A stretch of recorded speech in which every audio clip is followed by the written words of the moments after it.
Buenas tardes. Espera un segundo. Para agradecer a la asociación y demás. Adelante. Mientras, cuando tú digas, Luis. Cuando quieras, cuando quieras. Pues muy buenas tardes. Otra vez estamos aquí con la Asociación Pueblo de Alcorcón. Y hoy nada menos que recibimos a dos fenómenos, a dos cracks, que nos van a contar todo lo que han vivido en las elecciones rumanas. A ver si nos va quedando claro dónde tenemos el enemigo. Y ya con vosotros Álvaro Peñas y José Paparelli. Pues muchísimas gracias, Miguel. Bueno, es un honor para nosotros estar aquí hoy con todos vosotros. No estaba preparada la invitación para la presentación, pero yo creo que es mejor. Nada, simplemente, sin muchos preámbulos, simplemente deciros que soy un hombre afortunado, porque tengo grandes amigos, tengo buena gente que me rodea, y eso yo creo que es lo más importante y uno de los grandes regalos que me ha dado la vida. Afortunado por tener grandes amigos, y Álvaro Peñas es uno de ellos. Además de ser un gran amigo y una persona como pocas, Álvaro tiene mucha calle. Y esa calle yo creo que en un punto lo capacitó, le dio las herramientas suficientes como para poder entender, quizás ver con otros ojos, con esos ojos que te da la vida, te da la experiencia, lo que quizás muchos profesionales no ven. Álvaro ve, sobre todo en los últimos años, qué es lo que pasa en Europa y sobre todo qué es lo que pasa en el este de Europa. Yo creo que hasta que apareció Álvaro, muchos no sabíamos muy bien dónde localizar Ucrania, por ejemplo. Álvaro estuvo ahí. Nos hablaban de los países bálticos, pues tenemos que googlear. Bueno, Álvaro estuvo allí. ¿Qué decir de Bielorrusia? Más aún, pues Álvaro estuvo ahí.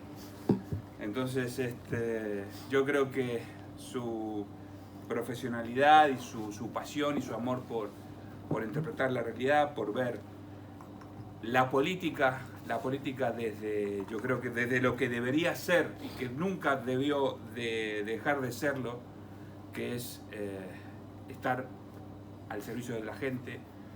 Álvaro tiene esa capacidad y lo hace todos los días. Pues dije sin muchos preámbulos, yo creo que me excedí un poquito, así que me pasé un poco, pero bueno, dicen que los argentinos tenemos estos vicios, así que bueno. A mí me quedó la duda de lo de tiene mucha calle. Sí, eso tiene... Me quedó un poco descolgado. No, pero hay que reivindicar, yo creo que el tema de la calle últimamente. Bueno, hay que hacer la calle. Es un valor. Estar en la calle te forja. Bueno, quería hablar. Gracias, José. Bueno, gracias por la invitación. José, es verdad que no estaba preparado que hiciera esta presentación, ha venido muy rockero, como veis, pero voy a contar una anécdota del otro día, el domingo, después del recuento electoral. Estábamos en la sede de AUR, el Senado rumano, y bueno, lógicamente la gente estaba triste, como es lógico, y bueno, estábamos hablando con varias personas, después en ese momento con alguien de Groenlandia y de Texas, si no recuerdo mal, porque había gente de todos lados allí. Y entonces en un momento dado decimos, bueno, es que esto es una carrera a largo plazo, esto no va a acabarse de un día para otro, ¿no? Esto no hay que pensar que no hemos llegado aquí y ya está, se acabó. No, esto es una carrera de fondo, ¿no? Y entonces, en inglés, ¿no? It's a long way to the top, un largo camino hacia la cumbre. Y entonces se dijo, if you wanna rock and roll. Así que fue recordando la canción de AC/DC, ¿no? Fue muy adecuado. Bueno, el título era campo de guerra, en realidad es campo de batalla, pero bueno, no pasa nada, se entiende. Europa, porque realmente Europa es un campo de batalla. Tenemos, bueno, yo destacaría tres ámbitos. Uno es la batalla cultural y moral, que está en torno a los supuestos valores europeos, que como sabéis han ido cambiando. Una cosa eran los valores iniciales de la Unión Europea y otra los valores que ahora tiene la Unión Europea, según Úrsula y unos cuantos más, ¿no?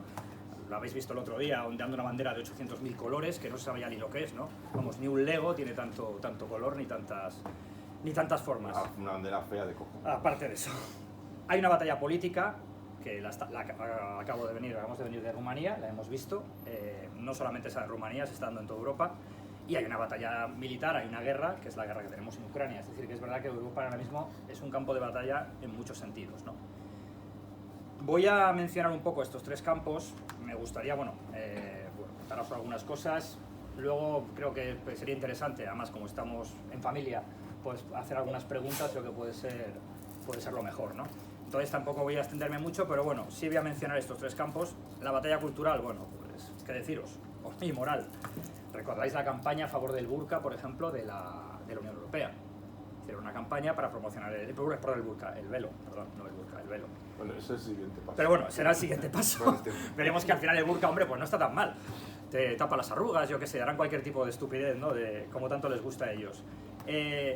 Ahora mismo en España hay una iniciativa con el tema de los velos, el velo islámico, para que, bueno, sabéis que está habiendo muchos problemas, al final creo que ha conseguido, creo que Elena Ramallo va a estar aquí el 13 de junio en Madrid, invitado por Vox. Sí, sí. Y bueno, es una batalla que hay que dar porque lo cierto es que supuestamente esta Europa es laica, pero luego se está promoviendo todo lo que tiene que ver con el Islam y sin embargo todo lo que proviene de nuestra cultura, en nuestro caso con lo católico, pues parece que está mal visto, es retrógrado o es algo que va contra el progreso, ¿no? Es bastante llamativo este tipo de campañas y es evidentemente parte de esta guerra cultural y moral. El tema de los valores europeos, estaba antes, ¿no? Ursula von der Leyen de pronto dice que los valores europeos son la transfobia, el LGTB, todo ese tipo de cosas. Nada de esto tiene que ver con la Unión Europea cuando se funda.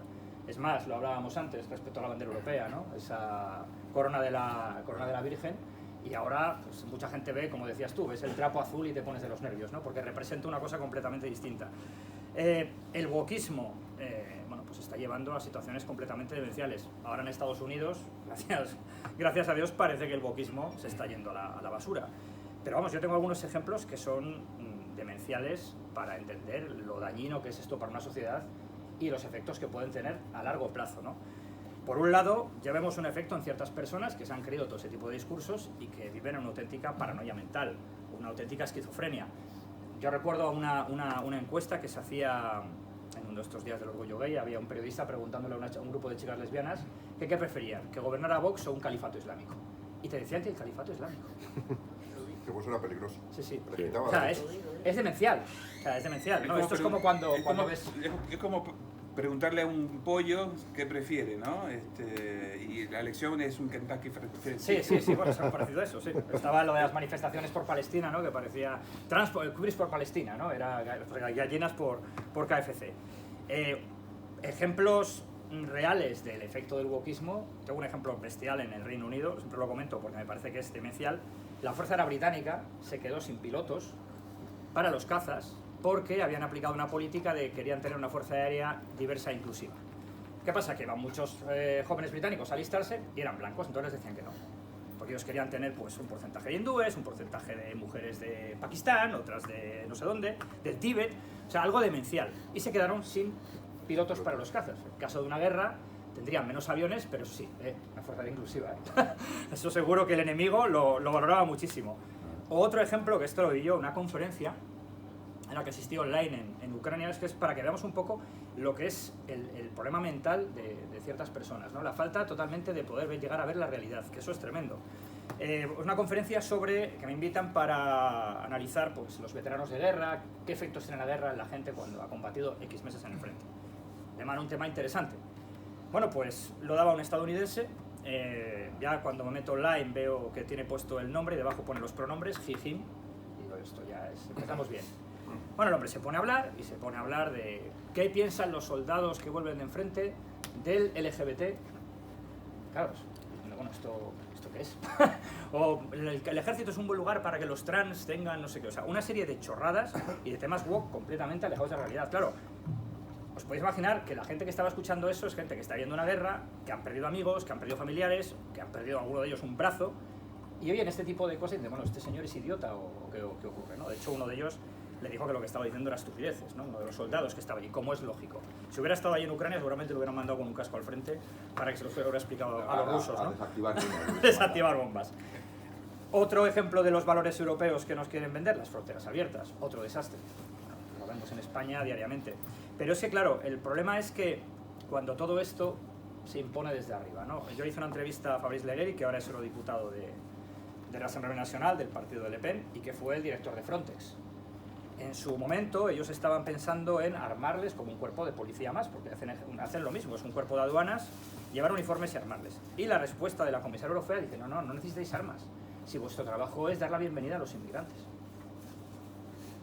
O sea, el cuerpo de fronteras está para dar con flores y con bombones, ¿no? Y una corona. Que los hawaianos. Claro, además es que, insisto, una cosa es cuando viene un refugiado y otra cosa es lo que estábamos viviendo en Europa, ¿no? En el caso, por ejemplo, de Frontex, recuerdo que cuando empieza todo el tema en Bielorrusia, con la llegada de miles de personas que vienen desde Oriente Medio a Bielorrusia, que no es un país normal, aparecen en la frontera, que no está a 10 minutos andando de la capital, está a unos 400 kilómetros, e intentan asaltar la frontera polaca, pues recuerdo que en Lituania lograron entrar, no recuerdo la cantidad, y tenías a un terrorista de Boko Haram, de Nigeria.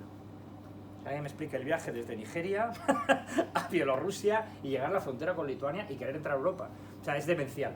Pero claro, todo ese tipo de valores al final pues nos conducen a lo que estamos viendo ahora y que vemos cada semana. En Alemania prácticamente cada día tenemos un ataque y todo ese tipo de cosas. Lo del terrorista Boko Haram, tú lo has comentado hablando de decir aquello de que es una guerra asimétrica en la que a través de Bielorrusia. Bueno, sí, claro, el tema de Putin Bielorrusia es un está colando en Europa ejemplo, una cantidad de inmigrantes de este el caso además, lo mismo que nosotros en España tenemos la situación con Marruecos, en la que Marruecos cada vez que quiera el gobierno español abre la frontera y deja que pase lo que pase, porque evidentemente si ellos quieren controlar la frontera la controlan.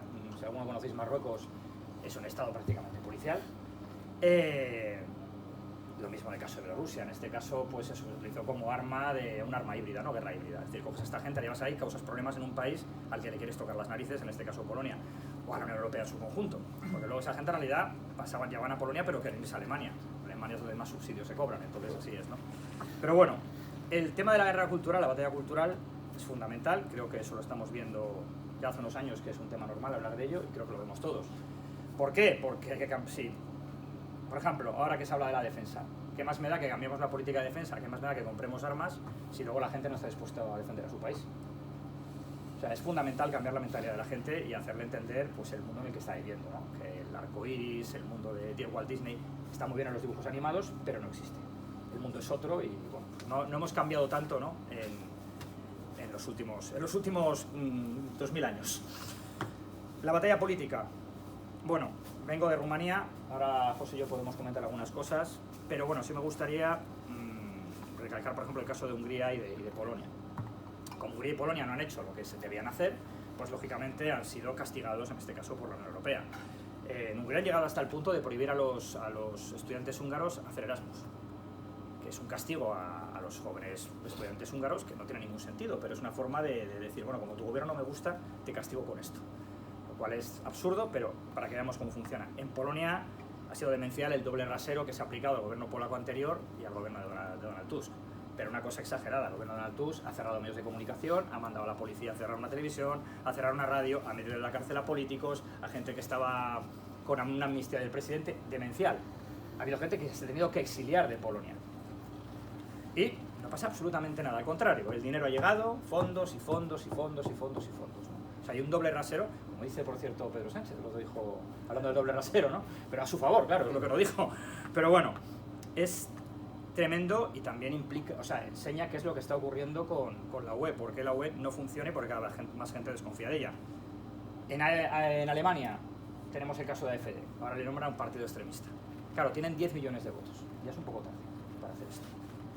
Pero ¿cuál es el problema? Pues que ven que crecen las encuestas. ¿Por qué crecen las encuestas? ¿Porque los alemanes son extremistas? No, porque no se puede salir a la calle sin que salga un loco y se lía cuchilladas con alguien. Claro, eso está pasando. Entonces, ¿cuál es la respuesta de esta gente? En vez de decir, oye, voy a evitar que estos señores entren en este país, o al que entre le voy a meter en la cárcel de por vida, no, te prohíbo a ti por decirlo. Hemos visto algo parecido en el Reino Unido y ahora el cambio radical del gobierno laborista diciendo que va a deportar a no sé cuántos miles de personas. Debería ir a la cárcel por decir eso. Sí, antes mandaba a la gente por decir eso, pero ahora como ha visto que el partido Reform ha subido, les ha dado una paliza tremenda en las elecciones locales, pues cambia. Claro, esto es democrático, tanto que se llena la boca de democracia, evidentemente no. Pero es la realidad que se está viendo en Europa. En Francia le prohíben que se presente Marine Le Pen. Claro, te pueden decir, bueno, es que judicialmente ha habido este caso, fantástico, pero claro, aplicamos el mismo rasero para todos. Y aquí está el problema, que no se aplica el mismo rasero. Cuando lo hace alguien, lo mismo que hablábamos de Polonia, el gobierno conservador hace algo que a la Unión Europea no le gusta, te prohíbo los fondos o que ellos consideren poco democrático, pero cuando lo hace Donald Tusk está bien hecho. Bueno, y vamos a Rumanía, que creo que va a ser lo más interesante porque acabamos de llegar de allí. Sí. José también puede Sí, comentar claro. algo, porque te invito a hablar cuando... Pues muchas gracias. ¿Vale? Cuando Te dejo hablar. cuando quieras, te dejo hablar, Muchas cuando gracias. quieras añadir algo, pero poco. No te preocupes, me voy a Vale. contener. Bueno, venimos de Rumanía. En Rumanía ha sido un fenómeno bastante curioso, la anulación de la primera vuelta de las elecciones. Elecciones raras, raras en todo, no solamente porque Georgescu, que era una persona bastante desconocida, sacara un 22%, lo cual no es normal. Es decir, no tenía un partido que la apoyara, solamente había un pequeño partido que la apoyaba. Una campaña en TikTok y todo esto, sí, TikTok se utiliza mucho en Rumanía, pero bueno, es verdad que tuvo un éxito increíble. Pero es que a la segunda, o sea, la otra candidata, la Asconi, de la Unión Radical, no Salva Rumanía, perdón, no Salva Rumanía, que es como Podemos aquí, vamos a decir, bastante mucho menos progre que Podemos, pero bueno, vamos a tirarlo por ahí, quedó la segunda. No tiene ningún sentido. A la semana siguiente son las elecciones generales. El partido de la Asconi se pega un batacazo tremendo. Un batacazo, no tiene cosas. La acaban de votar millones para que sea la futura presidenta y, una semana después a su partido se hunde. No tiene lógica ninguna. Fueron elecciones muy extrañas. Yo no sé hasta qué punto injerencia siempre hay, pero no sé hasta qué punto hay más o menos injerencia, pero evidentemente no son elecciones normales. Vale, las prohíben estas elecciones, o sea, las cancelan. Y Simeon da el paso para encabezar un poco todo ese voto de descontento. Claro, lo que sucede en la primera vuelta tiene bastante sentido, porque mucha gente no votó a Georgescu por las tonterías que había dicho en su momento, por ciertas cosas que pudo decir después, porque era un personaje bastante excéntrico, sino porque estaban hartos del sistema, vamos a llamarse, del bipartidismo rumano, ¿no? De los socialistas y los liberales, el PP-PSOE de allí, que llevan pues manejando y desmanejando el país desde que cayó la dictadura comunista, y que incluso en las elecciones europeas se presentaron juntos. Esto es muy llamativo verlo. Imaginaros aquí un cartel y de pronto ver la foto de Ábalos y de pronto arriba PP-PSOE. Lo llamaría la atención, ¿no? Sería una cosa... Bueno, no te creas. Bueno, aquí es más disimulado, Cada vez menos. pero sería muy llamativo, ¿no? Entonces, claro... No lo veo yo tan llamativo, ¿eh? Ya. Bueno, a ver, sería sería un poco... Ya sería no un nos poco... extrañaríamos. Ya, bueno, quizá ya no nos Sí, extrañaríamos. hace unos años sí, ahora Sí, ya. ahora ya no. Pero claro, tal el cual. caso es que mucha gente está descontenta con eso, y creo que realmente esa es la razón por la que ha habido un apoyo de Georgescu, y ese apoyo que lo recoge, pues al final George Simeon, porque es el que está en contra de ese establishment. Perdón, Álvaro. Sí.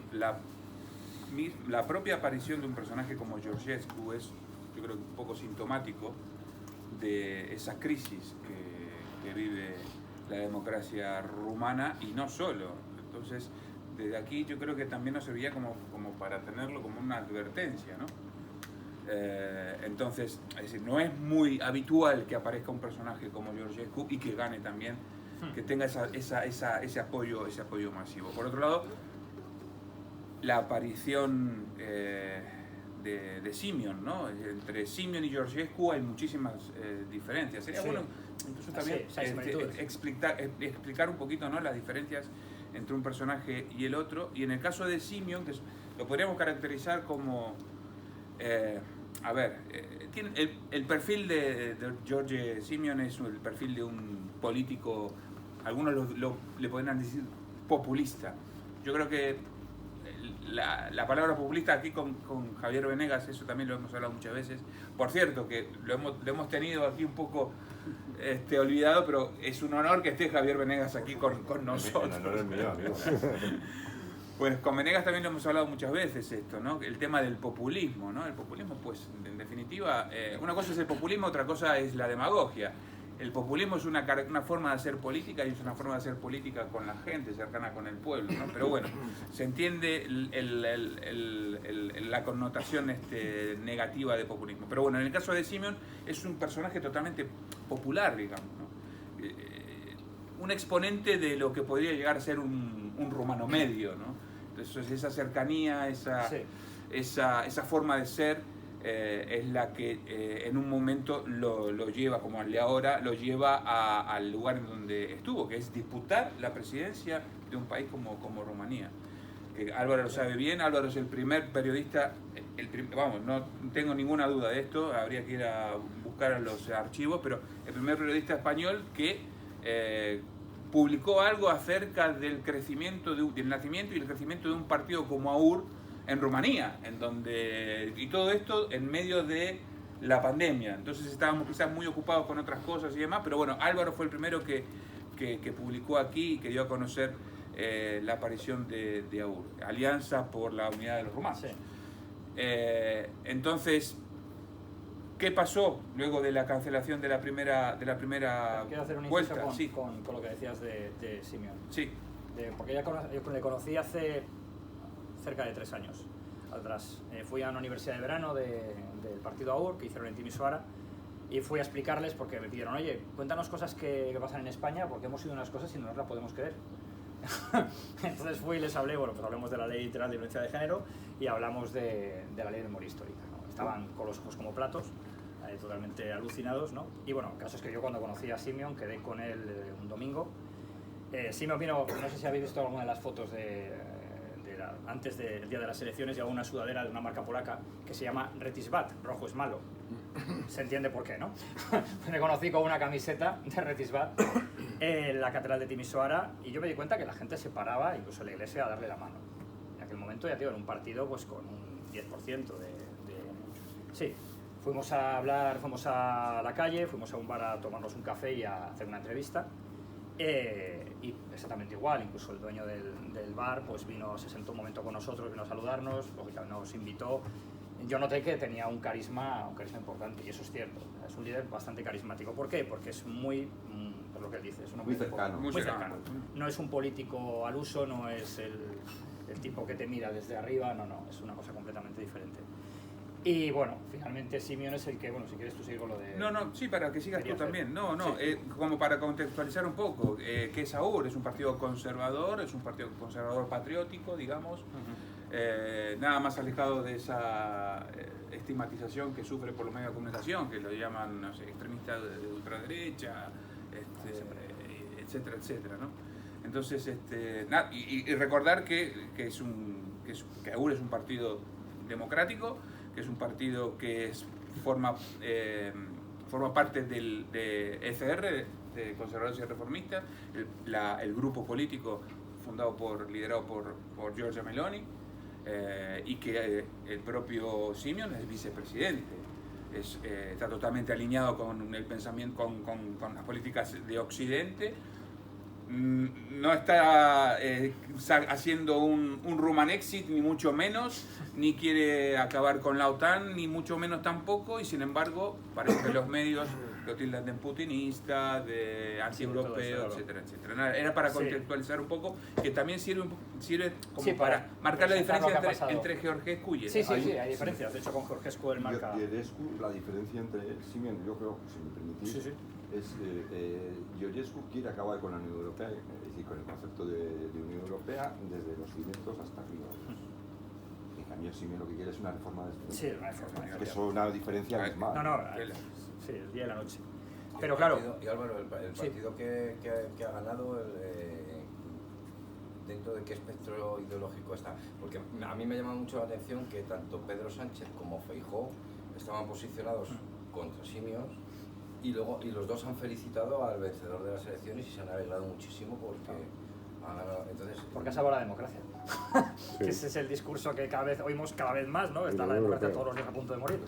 Porque es permanentemente. Sí, es establishment. Es decir, es un alcalde, lo han presentado como independiente, pero con el apoyo de de todos los partidos realmente, incluso la minoría húngara le ha apoyado. Entonces, el partido, la verdad es que ahí no era importante, la cuestión era que no ganara. ¿Sí? Han cogido esa figura porque al ser el alcalde de la capital no es una figura muy carismática. Si habéis visto alguna cosa de Dani, no es una persona muy carismática, pero bueno... Y político limpio, se lo ve un político aseado. Al menos, efectivamente, no tiene la corrupción que tienen otros políticos rumanos, ¿no? Que están muy asediados por escándalos, ¿no? Claro, para la segunda vuelta, y aquí es lo importante, ¿no? Quedamos un poco después del éxito en la primera, que es verdad que sacó un 40% de los votos. La campaña que empieza contra Simeón pues es tremenda, como es lógico en cierto modo, porque esto no es nada nuevo, o sea, esto ha pasado siempre. Tenemos a Macron interviniendo, tenemos a Maia Sandu, la presidenta de Moldavia, y bueno, es cierto que bueno, sí, ahora de hecho hoy Simeón ha presentado una denuncia ante el Tribunal Constitucional de Rumanía diciendo que esto es una interferencia. Pues esto, si interferir es decir, no vote usted por este candidato, no haga usted esto, no haga usted esto otro, esto es una interferencia, ¿no? Evidentemente la denuncia no va a salir adelante, pero tiene su parte de razón, ¿no? Es decir, al fin y al cabo es así. También es lo esperado, ¿no? ¿Qué vas a esperar de Macron? ¿No? Sabes que además se enfadó mucho porque lo llamó dictador, Simeón a Macron. Pero la campaña fundamental, aparte de ese tipo de cosas que, bueno, que quedan a nivel de los medios, ha sido sobre todo de meter miedo a la gente. ¿Miedo con qué? Miedo con que si gana este señor, nos van a quitar los fondos europeos, nos vamos a ir de la UE, es decir, poco más o menos Rumanía va a arruinarse, se va a hundir, va a ser la miseria para todos y va a ser el desastre. El país se va a ir a la porra, ¿no? Literalmente. Y eso ha calado en mucha gente, porque es cierto que hay irregularidades. Yo recuerdo que se habló, más de 1 millón de personas muertas figuraban todavía en el censo. Lleva pasando tiempo, o sea, no es nuevo. Recordar que en Estados Unidos, ya estamos hablando de antes, incluso cuando la primera vez que gana Trump, ya había casos, sí, ya había gente que era de 1800 y pico que estaba en las listas electorales. Washington figuraba. Sí. Tanto como yo Washington no, pero bueno.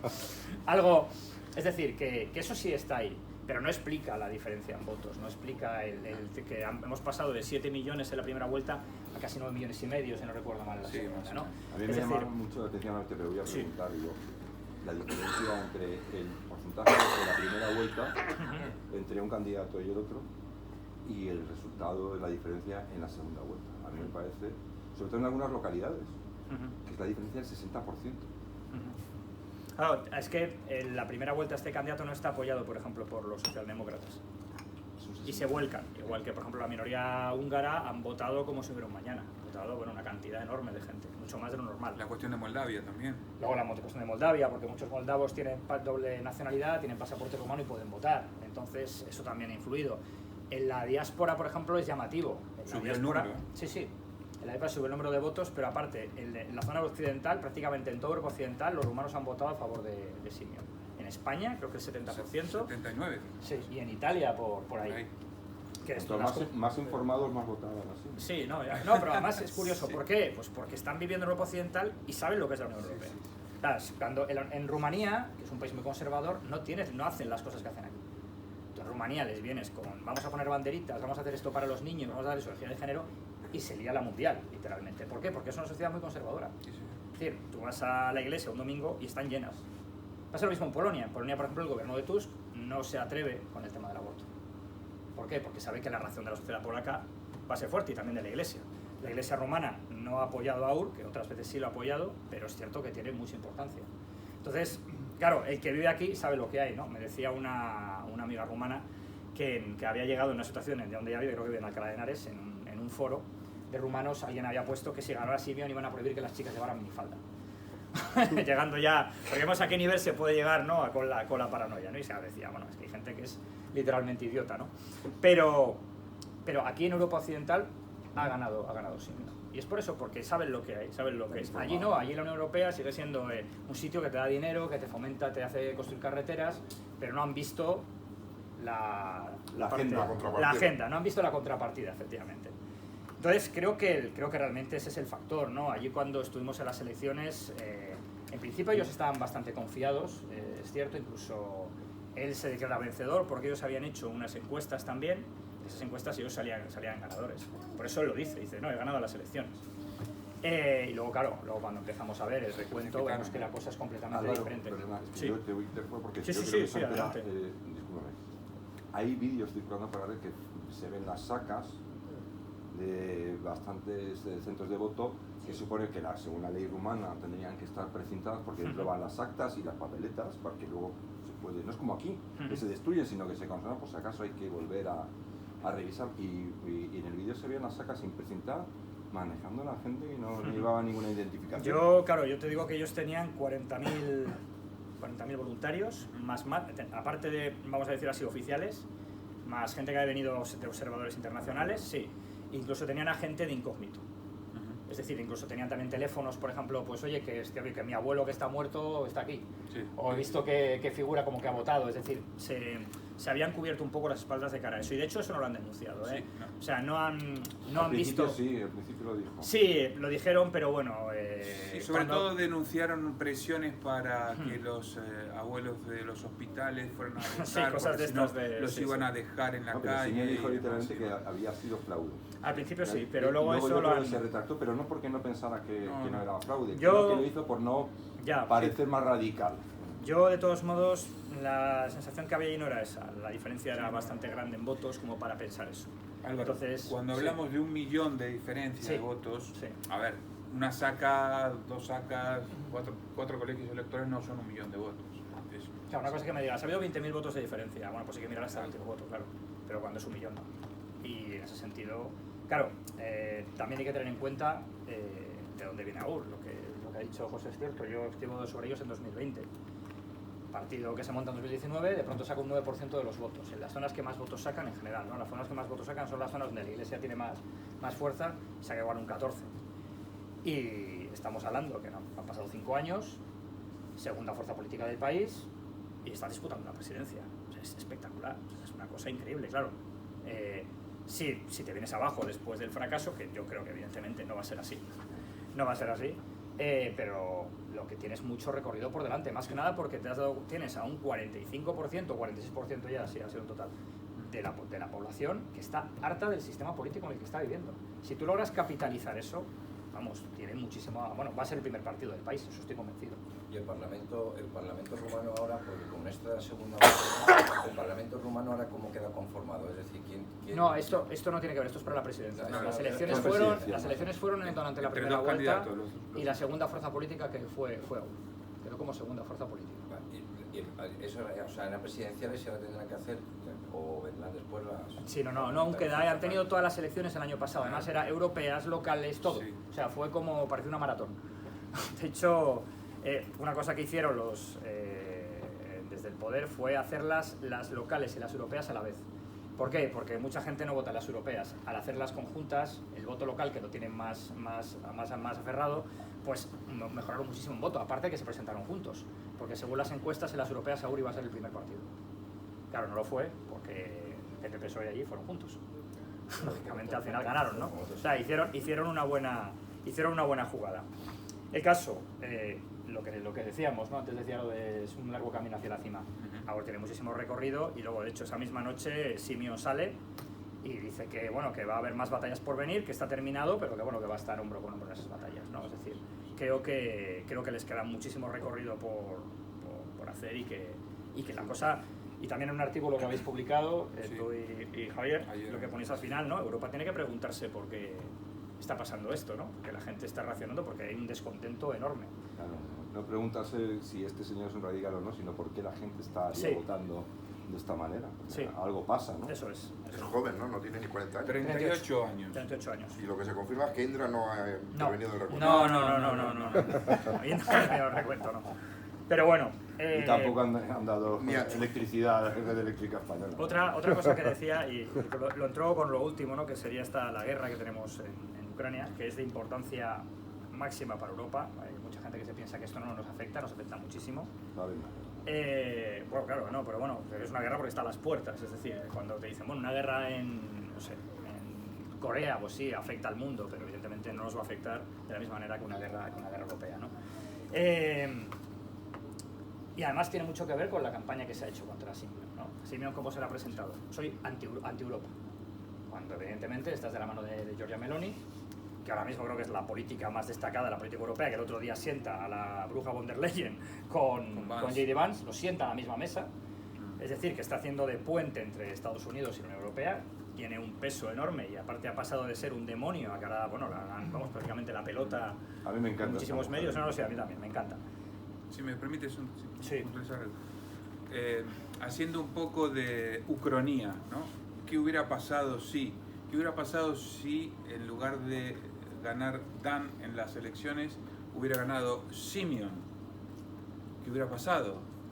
Me recuerda a lo que sucedió en Italia en el 22, en donde una semana antes de las elecciones de septiembre del 22 en Italia, en donde todo presagiaba que Giorgia Meloni y la coalición de centrodestra formada por 3 partidos diferentes de la derecha, pero a una para acceder al poder en Italia, finalmente sucede y Giorgia Meloni pasó de ser una extremista de derecha, como lo fue Simeon, ¿no?, a ser una política europea de primer nivel.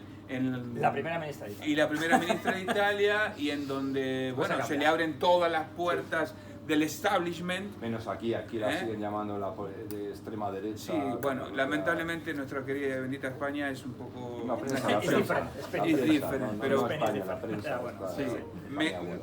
refería a eso, ¿no? Es decir, ¿qué hubiera pasado si Simeon hubiera ganado? Pues quizás hubiera dejado de ser un peligroso extremista de derecha y putinista, cosa que decían lo mismo de Giorgia Meloni, y que sin embargo no era así. Era así.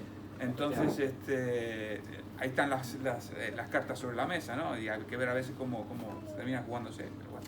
Pero de hecho, con el tema las acusaciones contra Simeon son, por un lado, eso, que está en contra de Europa, por otro lado, que está en contra de la OTAN, cuando él ha dicho que quiere reforzar la presencia, sobre todo, de tropas estadounidenses en la OTAN. Claro, habla a favor de la paz en Ucrania, pero también ha dicho que quiere una paz justa. No vale cualquier cosa, porque si no, no es una paz. Entonces, claro, te dicen, no, pero bueno, es que esto, ahora tener tropas de la OTAN en tu país es ser putinista. Es lo que están diciendo algunos medios. Incluso, mira, un tema también que es curioso, hablando de injerencias, Alexander Dugin, que sabéis que es, bueno, lo llaman el filósofo de Putin, pero bueno, es un tipo que defiende todas sus ideas y sus ambiciones imperiales. Ese día, el domingo de las elecciones, pone un tuit diciendo que hay que votar a Simeon. Lo cual para Simeon no es bueno. Hoy puso otro, ¿eh? Sí, hoy sigue. Bueno, lógicamente ahora están con que la UE es una dictadura, etcétera, etcétera, etcétera. Pero evidentemente haces una influencia, en este caso, contra Simeon. Porque a Simeon le están acusando de ser lo que no es y tú estás diciendo, sí, es de los míos. Claro. Es que, Por eso te digo que las injerencias hay que verlas todas, ¿eh? Siempre hay un montón de cosas por ahí que a veces se nos escapan y bueno, yo que conozco mucho Europa del Este, nos podéis imaginar la cantidad de cosas que eso pasan no es inocente. relacionadas. Claro que no es inocente. Eso lo hacen claro, adrede supuesto, para hombre, crear claro que se tensión adrede. en Rumanía. No Efectivamente. quieren que gane, quieren que la tensión suba. Y, Hace poco me decía un polaco que está muy vinculado a la inteligencia polaca, me decía, nosotros sabemos que en Bulgaria han financiado un partido político de extrema derecha y a la vez han financiado a Antifa, a rusos. ¿Por qué quieren? Quieren que la sociedad se enfrente, porque en el caos se quieren pesca mejor. polarización. Polarización, Que- efectivamente. que no ¿Que es- eso lo hacen no- otros? ¿Que lo hace Soros? Sí, también. Que no es nada nuevo, Álvaro. No es nada nuevo, o sea, eso no es Se nada viene nuevo, eso haciendo viene con desde los la época- verdes desde los años Bueno, de los años 80. 80. Viene haciendo como los verdes, no, hombre, no. Y cuando la Unión Soviética. Bueno, pero ya él era partido comunista ya, ¿no? Es decir, Sí. enmascarado con otras cosas. ¿a eso me Zapatero se lo refiero? dijo. No, pero practicaban esa doble, Sí, esa doble atención. influencia. Absolutamente. Pero entonces, claro, el tema de la guerra, ¿por qué nos afecta? Porque evidentemente mientras hay una guerra en Europa, lógicamente, bueno, ahora se está hablando del rearme, que el rearme es necesario que Europa se rearme, no solamente lo que hablábamos antes, de nada me vale tener armas si la gente no las quiere utilizar. O sea, se tiene que rearmar moralmente, se tiene que rearmar y ver la situación en la que nos encontramos y decir, oye, un país débil, pues en este mundo cada vez más complejo, pues no funciona, ¿no? No funciona. Y hay que ver que la guerra no solamente está afectando a Ucrania, está afectando a todos los países que están alrededor. Tenemos el caso de Finlandia. Finlandia, ser el país neutral durante no sé cuántos años, aunque neutrales, pero aún así tenían construidos, creo que refugios antiaéreos para 600.000 o 700.000 personas en Helsinki. Por algo sería. Por algo sería, ¿no? No, es que se acuerdan de cuando se bombardearon. Y, por ejemplo, Finlandia va a pasar a tener un ejército incluido a la reserva de 1 millón de hombres. Es un país relativamente pequeño. O sea, que tengamos que ver cómo hay gente que se ha puesto las pilas. Y Los países bálticos. la neutralidad hay que recordar que es el tema OTAN. Sí, claro, sí, que no entraban en la OTAN, ahora se metieron, sí. Los bálticos es exactamente igual. Yo esto siempre lo comento, cuando empieza la invasión de Ucrania, esa semana la televisión rusa sale cómo invadir los países bálticos. Salen los señores y diciendo, bueno, pues aquí mandamos una división, en Riga estamos en 2 horas. Evidentemente, pues eso, si eres letón, estonio o lituano, no te puede dejar muy tranquilo. Las fotos vía satélite que se han revelado esta semana. Sí, no, hay un montón de cosas, es De decir, cómo pero... están fortificando los rusos y implementando la presencia sí, no en están la frontera de implementando, Ucrania, sí, sino en la sí, en frontera esa de estos zona. países. Todo ese tipo de cosas que a veces nos dicen, no, pero esto no es real, no, están pasando. En Polonia hace poco ha habido también un caso que ya se ha comprobado. Lo habían dicho ya y estaban seguros, pero han sacado los datos hace bien poco. De la quema de un centro comercial, que habían sido agentes rusos, es decir, esas cosas existen. Esa guerra fría que muchos decían que se ha acabado, existe, ¿no? Aquí ha habido sabotajes en Bueno, aquí en grandes España ha habido empresas, no se sabotajes, dice, han ha habido intentado matar sabotajes. al CEO de Rheinmetall en Alemania, o sea, hay un montón de cosas que están pasando en el mundo Que por eso cuando a veces dicen, no, pero esto es tal, esto no tiene nada que ver. No, Nos sí, pilla nos muy afecta, lejos, ¿no? Nos pilla muy lejos. De eso nada. En el caso catalán... Pero perdona, Sí. la Guerra Fría también la ejerce Estados Unidos. No, claro, por supuesto, no digo que no. Estás hablando todo el rato de Claro. los rusos, pero es que Estados Unidos ya financió el PSOE en su día, con Felipe González. O sea, ellos también hacen, o sea, invierten dinero a lo que le interesa. Sí, sí, claro. Nosotros, pero la a ver, situación que sí, tenemos sí. ahora mismo España es debido a Estados Unidos, porque apoya a Marruecos, apoya a los ingleses, porque no le interesa que España controle Sí, las dos partes del el estrecho de Gibraltar. Entonces, Sí, no, todo- pero no, le he dicho antes, Soros también lo hace. Pero, sí, bueno, pero lo que te quiero decir es que lo hacen, y por ejemplo, el caso de Cataluña nos afecta directamente a nosotros. El caso de Cataluña es real ese apoyo, no Sí, fue sí. un invento. De hecho, el que más interesado en que eso no saliera adelante era el señor Pedro Sánchez, porque eso le podría haber estropeado todo el asunto de la amnistía, y por eso, al final, por un tema de plazos legales, no por una cuestión de que no existieran las reuniones que estaban documentadas, se ha echado para atrás. A lo que voy es que eso está ahí, es decir, que sí, por supuesto, hay que mirar todas las injerencias, tiene razón. Igual que nosotros tenemos que mirar a Marruecos, como es lógico, pero no nos tenemos que olvidar lo que está pasando en el mundo, y somos Sí, Occidente. sí, pero Y al ser que- Occidente, eso nos causa pero también un problema. Tanto Letonia, Estonia como Lituania están destrozando un montón de monumentos de la guerra, de la Segunda Guerra Mundial, cuando murieron ahí también personas que eran de esos países. Claro, pero vamos a ver. No, es no, que, es que- perdóname. o sea, eso Perdóname, son- perdóname. Vamos a ver. Es que el Ejército Rojo invade en 1940 los países bálticos. Ya ahí cometen toda clase de crímenes y deportan a un montón de gente. Luego llegan los alemanes, echan a los soviéticos y luego vuelven los soviéticos. Es que hay países como Letonia, que creo que 1 de cada 3 habitantes de allí murieron durante la Segunda Guerra Mundial. Muchos de ellos, digo, deportados a Siberia. Y luego meten a un montón de población rusa para colonizar el territorio. Desplazamientos, ¿no? En Riga tienen un monumento que era supuestamente la bayoneta del Mosin Nagant, del fusil ruso. ¿Sabes cómo lo llamaban los letones? El dedo. Decía, es lo que nos está haciendo Rusia permanentemente. Y lo han tirado. Ahora Yo entiendo mismo- que lo tiren. Mira, el año pasado estuve yo en Riga y está la cruz de esvástica que lo venden como llaverito. No, es una cosa tradicional letona, no tiene que ver Sí. con la esvástica nazi. Pues antes eso no estaba. No, eso lleva antes, yo he estado muchas veces allí, te Pues digo que eso es perdona, anterior. yo he estado antes, Bueno, yo he estado antes. pues yo te digo que eso es tradicional, eso es tradicional de Letonia y no tiene nada que ver con eso. Es que no tiene nada que ver con eso. Y también todo el rato se pone verde al museo, hacen un museo contra la KGB. Sí, lo hay, sí. ¿Sí? Y los alemanes. Sí, los Y alemanes. montaron uno Pero has visto que el no Museo de la veas. Ocupación de Letonia. Habla de las dos ocupaciones, la alemana y la, No, porque ellos nada más que y la dicen soviética. que los rusos son los malos. No, para nada. Para nada, no, te lo digo, yo lo siento, pero te lo digo. Yo soy amigo del vicealcalde de Riga, he estado allí unas cuantas veces. No, pero es que yo también estaba en Riga. Bueno, vale, muy bien. Pues, No es tenemos opinable, visiones- no es opinable. Tenemos visiones diferentes, no te puedo decir No, otra cosa. pero y yo he estado con una guía lituana y que todo el rato ponía verde como bombardeaban a los rusos allí. Es que Bueno, no, porque los rusos son que hicieron auténticas bestialidades y ya está. Y se quedaron Está- mucho no más es tiempo. opinable, es Claro, la historia. es que es así. Es que es así, si no, Estados Unidos lo bombardeó Riga. Es que Riga, o sea, los países bálticos, según la Duma rusa, no son independientes la independencia que hicieron de la Unión Soviética no es legal. Ellos consideran que si quieren pueden volver ahí otra vez y decir, oye, es que lo que habéis hecho no es correcto. Y como te digo, en la tele te dicen cómo invadirlo. Hombre, es una situación, yo entiendo que los bálticos no quieran a los rusos, pero es que no lo quieren los finlandeses, es que no los quieren los polacos. Los rumanos tampoco, te lo puedo asegurar. Algo pasa, ese es el tema, ese es el problema. Son, lo que te digo, al final tienes el problema es que tenemos a enemigos y nos quedamos, bueno, sí, no, pero están ahí. Y ese es el tema, y a eso voy. Si al final queremos Europa, de verdad, tiene que ser algo, tiene que tener claro eso también. Que evidentemente en muchos casos igual tú puedes decir, oye, mira, pues esto con Estados Unidos no me interesa. Pues efectivamente, Pero es que porque Estados yo para Unidos mí tiene que tenerlo. Nada más que mira sus intereses. Claro, pero nosotros Para tenemos, España nosotros le tenemos pasa que hacer lo mismo, por supuesto. Pero también te digo, desgraciadamente, ojalá España fuera la España del siglo XVI y pudiéramos estar O diciendo, la oye, mira, España de 1990, igual. Bueno, antes, cuando, hombre, no, ya. no. 94. Cuando Estados Unidos no se hubiese pensado echarse tan del lado de Marruecos porque Bueno, ya, éramos sí. un país confiable. Sí, sí, Somos un país de cretinos que hacen cosas raras, que meten en la Comisión de Seguridad a un tío como Pablo Iglesias y Sí. compañía, o los de Bildu. O no Pues te- Estados Unidos dice, esto no, O no aquí te con levantas esto no al nos bajo de su juntamos. bandera en un desfile. Claro, es decir, cosas así, pues tienes que ganarte la confianza. el mirar por tus intereses es hacer por tus intereses, no que te los regalen, coño. Llegado a un punto en el que estamos, yo creo que incluso hay que empezar desde el principio. Hay que empezar desde el principio. ¿Qué quiero decir con empezar desde el principio? Saber quiénes somos y en dónde estamos, parte de qué cultura somos, parte de cuál es nuestra cultura. ¿Y qué quiero decir con esto? Lo que afortunadamente Giorgia Meloni no se cansa de repetir. Ella habla de Occidente, de la cultura de Occidente. Somos Occidente. España es Occidente. España es Occidente.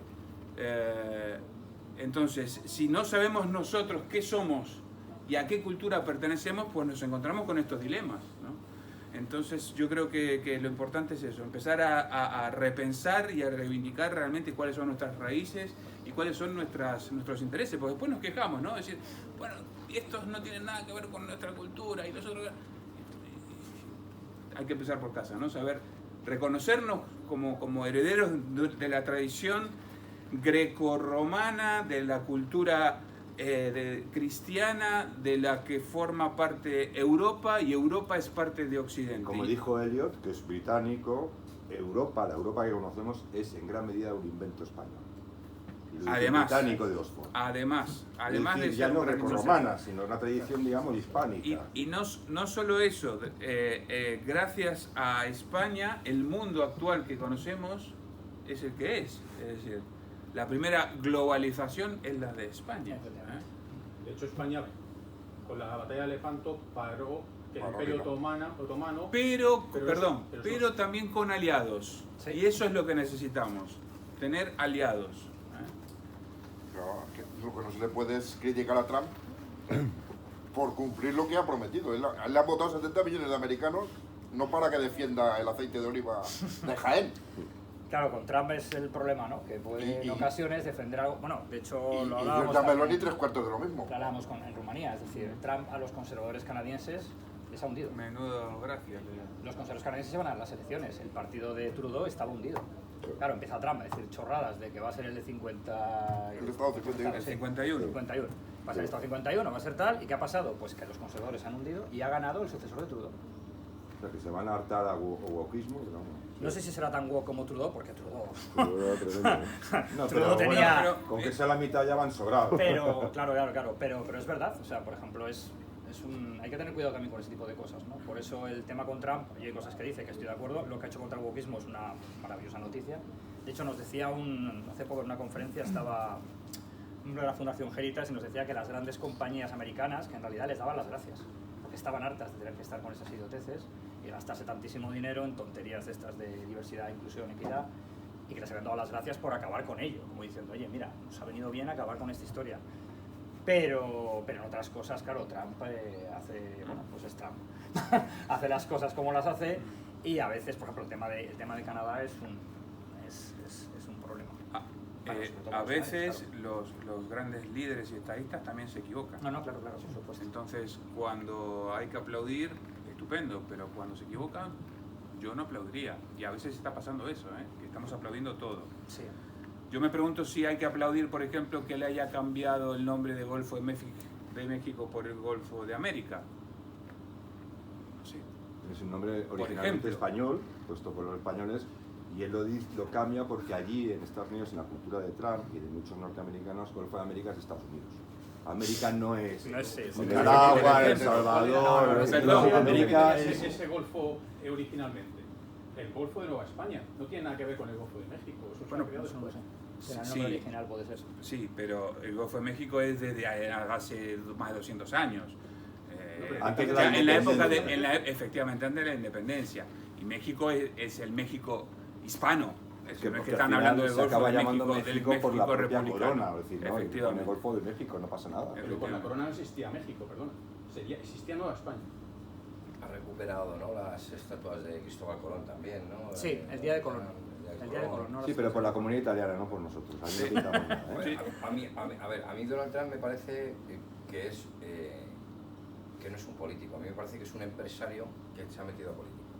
Entonces, Pues yo, por ejemplo, con el tema de los aranceles tengo ahí una doble pelea en mí, porque por un lado no me parece bien por el producto español, obviamente, pero por otro lado a mí me gustaría tener un Donald Trump en España que diga, si tú quieres vender tus productos en España, o bien montas tú tu empresa aquí, generas dinero aquí, generas empleo aquí y los impuestos los pagas aquí, puedes vender tu producto aquí y no tienes aranceles. Ahora si lo traes de fuera y lo traes con mano de obra de Tailandia, porque es que ya hasta Nike te hace las zapatillas en Tailandia, mano de obra que ya sabemos cómo es, o en China, que también sabemos cómo es la mano de obra, con niños esclavizados, por lo cual yo creo que lo que está buscando, o la estrategia que él busca al final, es el libre comercio. El poder sentarse con los países y decir, a ver, yo te pongo este arancel, pero estoy abierto a negociar. Es decir, si tú me quitas los aranceles a mí, yo te los quito a ti. Porque una de las cosas que siempre él ha dicho y que él no terminaba de comprender era el IVA. ¿Por qué? ¿El IVA por qué? ¿El IVA por qué? El IVA es un arancel que a él le pone. Entonces decía, claro, pone también a nosotros. Claro, A ver, pero tú eso y explícaselo. cada me había que explicarle hoy que también no son las empresas de aquí Pero pagan tú el IVA. explícaselo a un empresario americano que al final es económicamente yo creo que es bastante, casi llega al anarcoliberalismo en cuestión de querer esa libertad de comercio. Entonces tú eso explícaselo a un americano con la cabeza cuadrada que dice, mira, si yo lo que quiero es que no me cobres a mí aranceles, si tú me los cobras yo te los cobro. Ahora, ¿qué quieres que...? Giorgia Meloni ha ido y ha negociado los aranceles de su país. Milei ha ido y ha negociado los aranceles de su país. Orbán está en ello también. El problema de Pedro Sánchez, lo que tenemos en España, es que el presidente español no quiere sentarse con Donald Trump para negociar los aranceles de España. No quiere ir a él, es que no quiere a Donald Trump, yo creo que no le quiere. Es que no quiere Donald Trump sentarse con él. Donald Trump le dice, ¿y este quién es? Sacármelo de aquí, ¿no? Y casi mejor que sea así, Entonces, O claro, casi mejor, casi casi mejor. mejor. Ponle ahí en la caseta al perro, que es donde tiene que Ese estar. es el doble dilema y por eso sí, a mí me ha gustado en este caso Santiago Abascal, que ha dejado muy claro de decir, nosotros no estamos a favor de los aranceles de Estados Unidos, faltaba más que estuviéramos a favor, pero no quieres tú un presidente para tu país que mire por los tuyos, no quieres tú un presidente por tu país que defienda a tus agricultores, a tus ganaderos, a tus empresarios, a las empresas del primer sector, del segundo y del Al final lo que tercero. va a conseguir Trump es lo que están haciendo, renegociar los aranceles y Claro. se van a quedar poco más o menos como estaban. Sí, va a salir beneficiado. Porque Trump sabe que cada coche que sale de una factoría norteamericana, de las más autóctonas de allí, tienen componentes de 24 países. De 24, no solo China, ni tal, son 24 países. Entonces tú diles a los empresarios, de verdad, a los grandes empresarios norteamericanos, dicen, ahora 24 componentes van a tener aranceles. Y le dicen, pues muy bien, pues echamos a la gente a la calle. Ya, pero si tú le dices a la Mercedes, si tú quieres vender Mercedes en mi país, los vendes con estos aranceles, o si no montas una Mercedes aquí en mi país, generas los coches aquí en mi país, generas el empleo aquí en mi país, pagas los impuestos aquí en mi país y entonces eso no tendrá aranceles. Sí, pero ¿sabes lo que pasa? Es que esa es una cuestión, yo permitidme, Sí, es una sí. cuestión complicada porque hay que mirar a largo plazo. Si una empresa, por ejemplo, hay una empresa esta de semiconductores de Taiwán, la la más grande y tal, es decir, las empresas, cuando de verdad tienen que deslocalizar fabricación, no lo piensan a 4 años vista. No lo pienso. Es decir, hacen un cálculo económico mucho más largo. Es decir, desde que tú montes una gran factoría de Mercedes allí, la planifiques, la instales, la pongas a prueba, hagas las pruebas, la pongas en producción y distribución, pasan 10 años.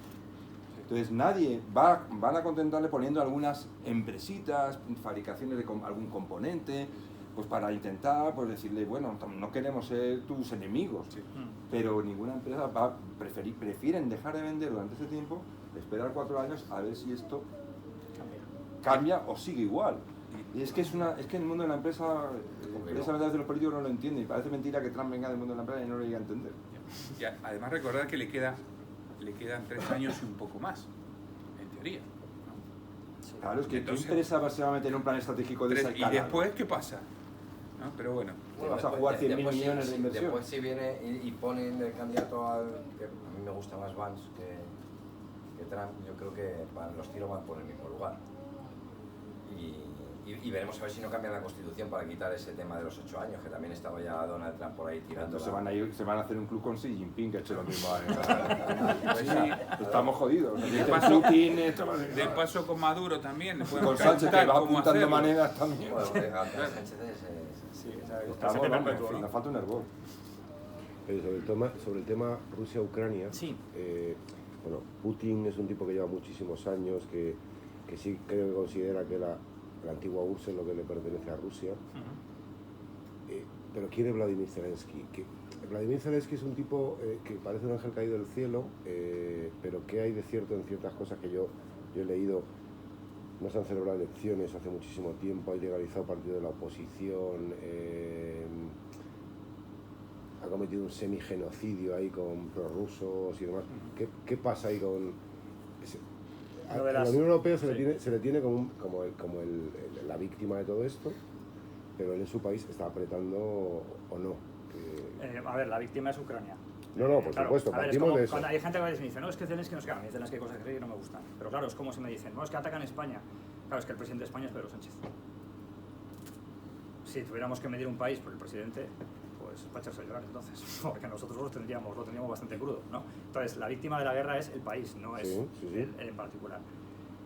Mira, el tema de las elecciones, claro, es que según la ley, en guerra no puedes hacer elecciones. No, según la ley ucraniana. El Reino Unido no las hizo durante la Segunda Guerra Mundial, por ejemplo. Tiene bastante lógica. Y hay un montón de cosas que, bueno, es que claro, sería para echarse una tarde. Hay que decir de Zelensky que siempre hablan de que es muy corrupto y tal, y bueno, de cierta forma él llegó a las elecciones apoyado por un patriarca. Sí. Es cierto, pero hay que decir que Zelensky antes de llegar a las elecciones ya era rico.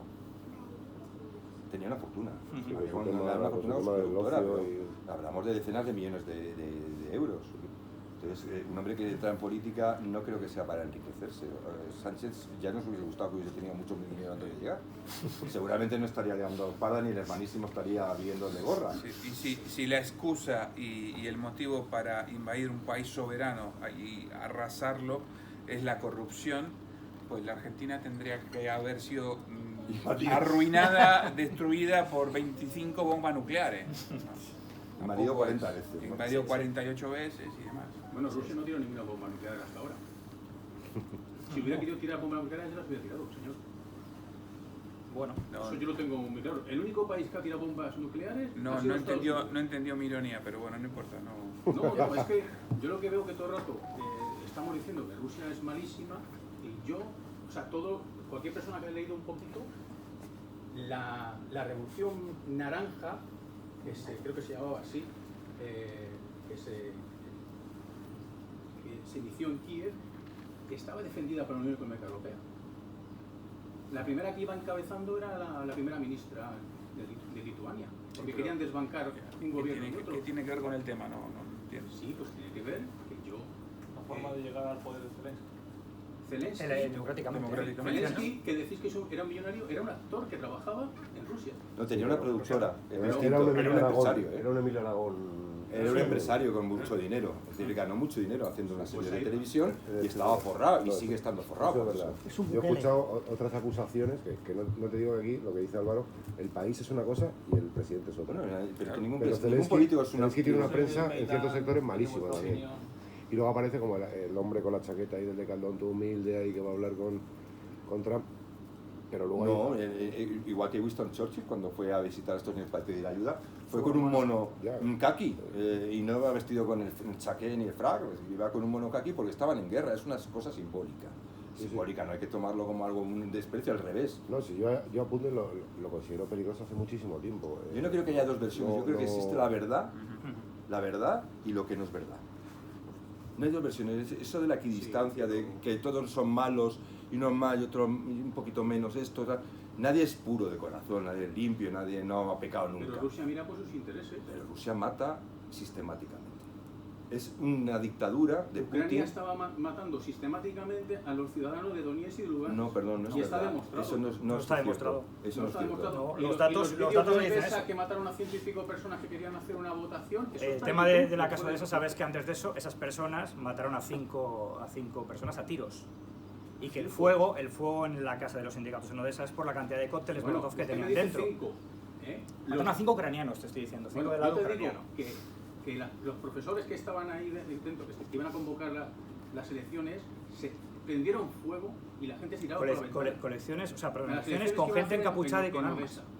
Y que tenían cócteles Molotov, por eso salieron ardiendo como teas. No, y les disparaban desde la calle. Bueno, pero es decir, es como decir, tú has hecho una cosa mal, Pero vamos a ver, ¿de dónde viene Putin? ¿Quién es Putin? Putin era la KGB, pero... Bien, No, eso no, no influye. pero ¿qué ocurre? ¿Quién estaba antes de Putin? Pues estaba un señor que era un borracho. Sí, no, pero ¿quién estaba antes de Pone Putin? algo. Comunista, ruso. Rusia ¿Eh? o la Unión Este Soviética señor, no, es que era, te lo digo, no era pero- mala cuando se estaba todo el rato desmembrando. Es que esto es igual de donde el Imperio Español Que se no, destroza. no, perdona. Yo lo veo igual. Es que Rusia, la Unión Soviética colapsa. Es decir, colapsa y tiene que ir... Y es cuando Europa empieza a emerger. No. Hombre, Perdona, déjame. Rusia colapsa, ¿vale? Económicamente, es una catástrofe. Es insostenible. Es como decir, vas a ir a trabajar en mi ayuntamiento y no hay dinero para pagarte. Así de simple. No hay dinero para pagar nada. Colapsa económicamente. Y entonces, ¿a quién recurren? ¿A quién van a recurrir? A Estados Unidos y a Europa. Sí. A pedir créditos, dinero, para que salven la economía. ¿Vale? Entonces empiezan a negociar. Se negocia. Entonces es cuando...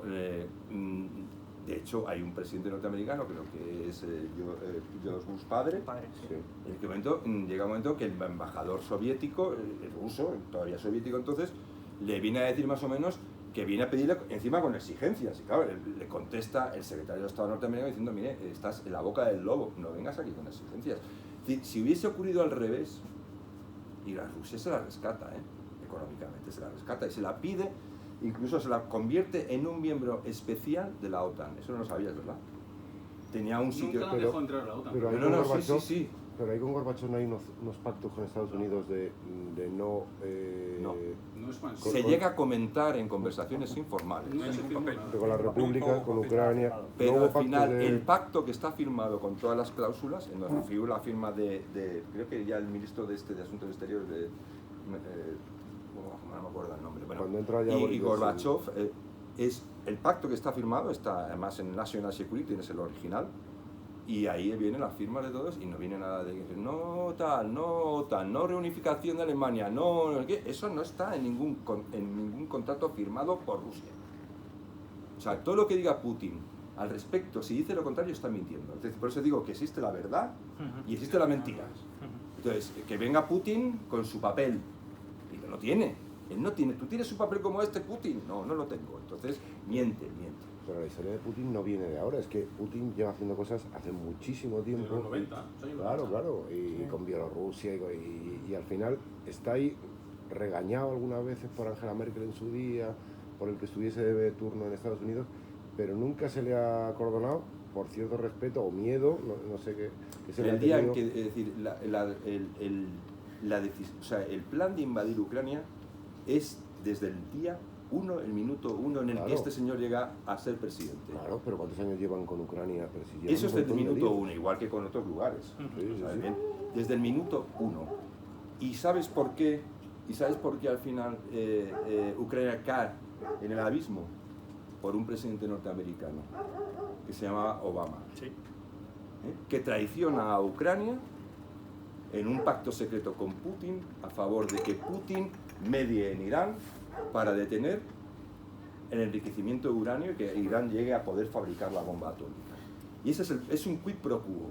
Y en ese momento el pacto de no agresión que habían mantenido los aliados occidentales con Ucrania se viene abajo, abren la puerta a la invasión.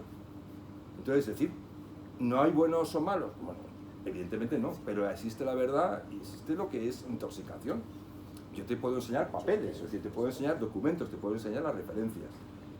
Putin te puede enseñar vídeos, algunos de ellos editados, algunos de ellos manipulados, pero no te va a enseñar ninguna nota histórica, certificada, sellada por los que estaban ahí presentes, incluyendo los rusos. Es decir, no solo gente de fuera, sino los mismos rusos. Yo voy a aprovechar que estáis aquí los tres, porque como sois tres enciclopedias, pero yo me vengo a la patria, yo vengo a la patria y a la Comunidad de Madrid.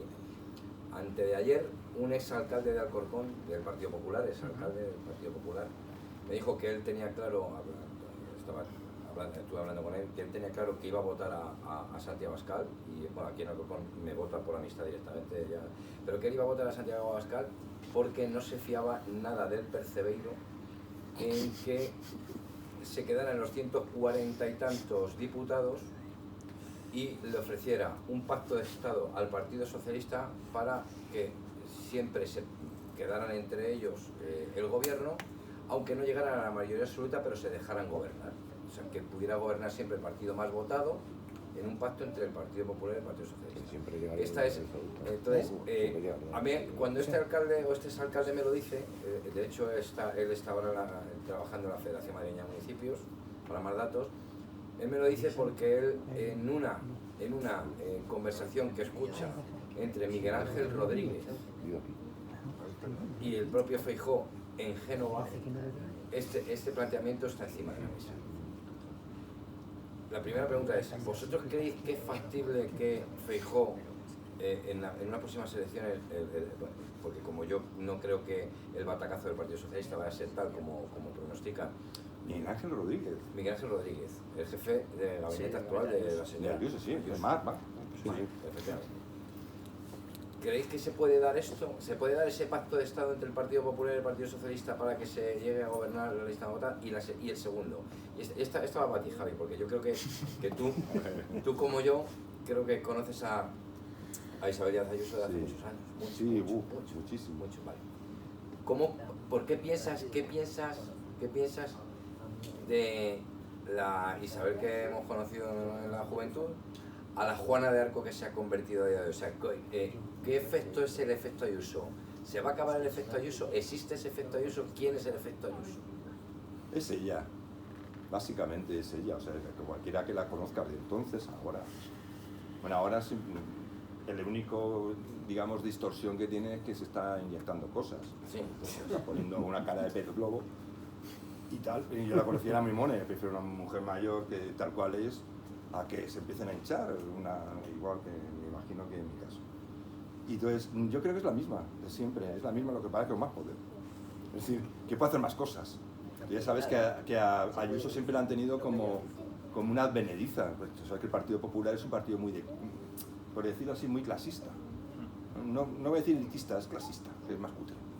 Y entonces a ella siempre la han considerado una advenediza, una niña que no viene por el camino adecuado, no es abogada del Estado, bueno, del Estado, abogada del Estado, hay que decirlo así para que suene más. Y no es, y entonces lo que yo creo es que ella sigue siendo exactamente igual. Ella siempre ha sido muy peleona, la conoces, ha sido una tía echada para adelante de mucho cuidado. Y es ella misma, pero con más poder y con más gente alrededor que intenta manipularla. Pero yo he visto, por ejemplo, yo puedo decir, en la Comunidad de Madrid, que alguna vez me han invitado a ir allí, a cosa rara, porque yo recuerdo una vez me invitó a dar una charla a Isabel para el Partido Popular, pero me dijeron no puedes ir en la sede de Génova porque no estarías bien visto. Tenemos que buscar un sitio en el que puedas entrar, o sea, cosas de ese estilo, ¿no? Que te dejen pasar. Como aquí, que te han dejado pasar. Sí, me han dejado pasar incomprensiblemente. Por eso iba con la gafa de sol, para que no me lo diga. No, pero ella entra en la política, se mete en la política y lo que hace es sencillamente usar lo que tiene a mano.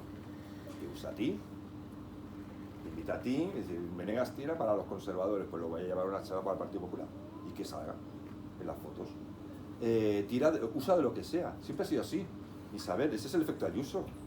Yo le he visto, que decía antes, personalmente, por ejemplo, en nadie se haga líos, de estar hablando con ella en un pasillo, porque lo íbamos a comer, y en ese momento aparece Mar, con el pasillo, sí, no sé, ¿no? Hola Isabel, no sé qué. Antes de las 8 de la tarde, ¿no? Sí, bueno, qué sé. No sé qué, antes de las 8 de la tarde, sí. Y en ese momento empieza a meterle caña a ella, Isabel, es que tal, es que Isabel. Entonces le mira, llega un momento en que Isabel le mira hacia Mar y le dice, ¿te quieres callar? Que estoy con una persona. ¿Qué mató? Soy un macho. O sea, que cuidadito con lo que pueda parecer, que dicen, es que la manipula Mar.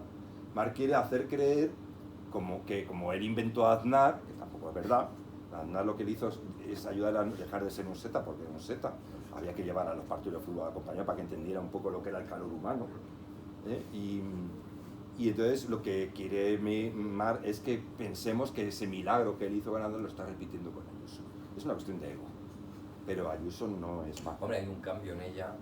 Acuérdate, en las primeras elecciones que ella se presenta, allá la presenta porque nadie quiere coger el muerto ese claro, Pablo Casado dice, no tengo a nadie, claro, no quiere nadie presentarse. Entonces ella, que es lista, dice, oye, Pablo, yo me presento. Y como era amiga de él, Claro. entonces él se agarra a un clavo ardiendo pensando que se la van a crujir. Claro, es que no se la crujen. No, bueno, el pacto con Ciudadanos, porque es verdad que en esas elecciones la gana el Partido Socialista aquí en Madrid, cosa rara. Pero la ganó el Partido Socialista, lo que pasa es que es verdad que el pacto entre ellas... Si al Partido Socialista le interesa perder siempre en Madrid. Es que la gente no se lo cree. Porque perder en Madrid le hace más simpático en Cataluña. Sí, también. No, es verdad, También sí, es por cierto, eso hunden a su propio partido aquí, es que no se Es puede cierto. hacer peor ni entrenando. Sí, porque el presidente de la Comunidad de Madrid en Cataluña es... Claro, entonces aquí son la víctima, ¿no? Los que luchan contra cierto. Madrid capital, contra Ayuso, contra lo que es Madrid. La Esperanza Madrid. Aguirre la odiaba, era una Contexto. persona odiada. Y sobre el pacto de Estado ese que... Yo con Sánchez no lo veo. Es demasiado. No, a mí no me ha dicho Sánchez. Ya. Que se supone... Un PSOE No. sin Sánchez con No, nosotros. la idea es que se elimine, eso sí lo he oído yo, Claro, pierdes a que una Sánchez. vez que se limpie del sanchismo y Ya. haya un candidato más moderado, llegar a una Paje, gran ¿no? grosa Tiene que coalición. desaparecer y refundarse otra vez No, al pero socialista. pierde las elecciones. Tiene que desaparecer y desaparece fundarse. y unos Sánchez cuantos no con se él va a también. presentar. Pues ahí- Zapatero y ha entrado Pero este esa es la PP. Pero si la cosa es muy que sencilla, hacen tú en piensas lo peor. Igual, sí, claro. Ya, Y luego un poco más. pero... Sí, bueno, pero... Todo es posible hoy en día. Mira, Aquí sí. cualquier cosa puede suceder. Es que no quiere, o sea, Feijóo, o sea, lo que no quiere por nada del mundo es tener que gobernar con Vox.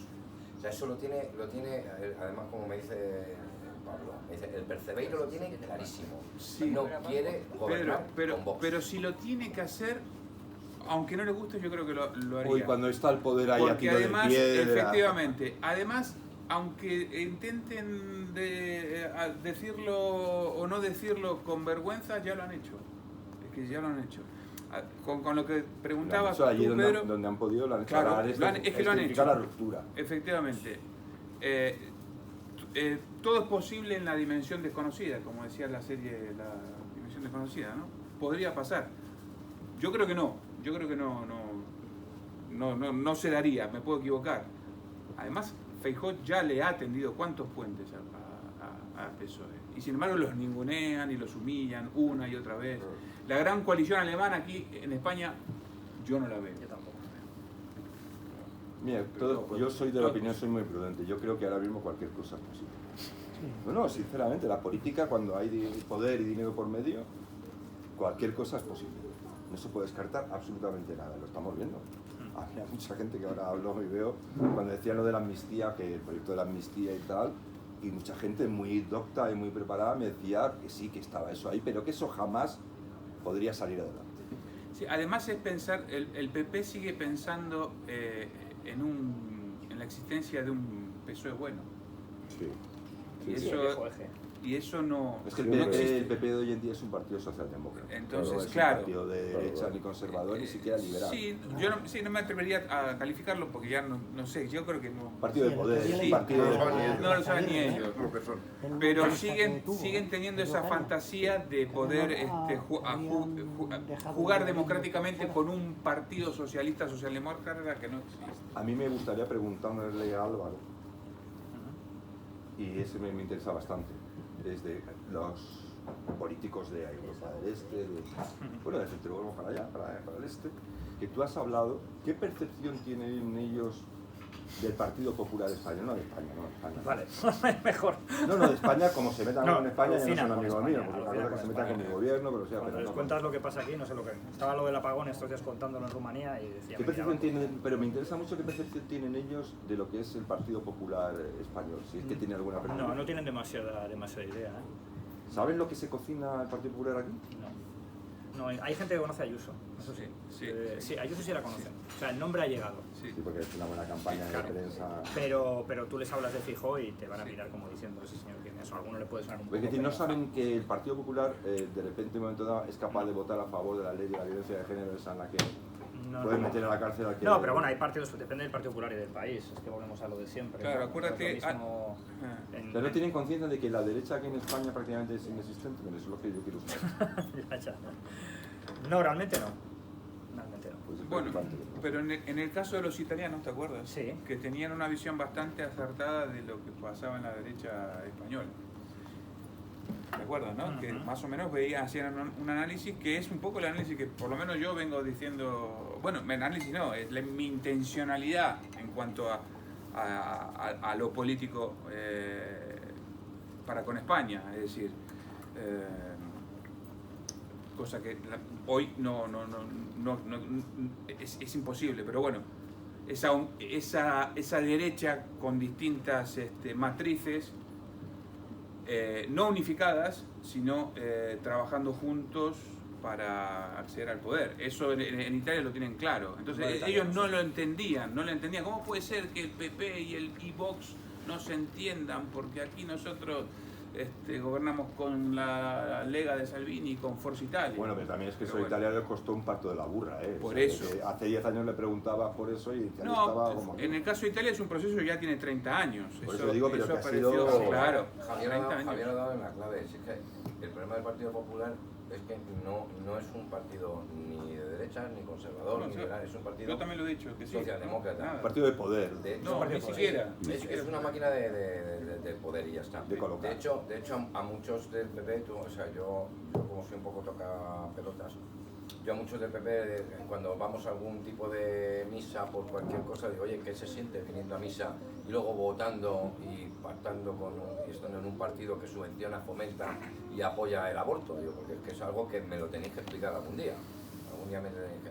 Entonces, claro, ellos déjalo, no. No solo eso, Pero es eso- un partido que hace un recurso contra la ley del aborto y se tira ahí en el Tribunal Constitucional durmiendo en el sueño de los justos. Y cuando Pedro, se lo deniegan, lo celebra.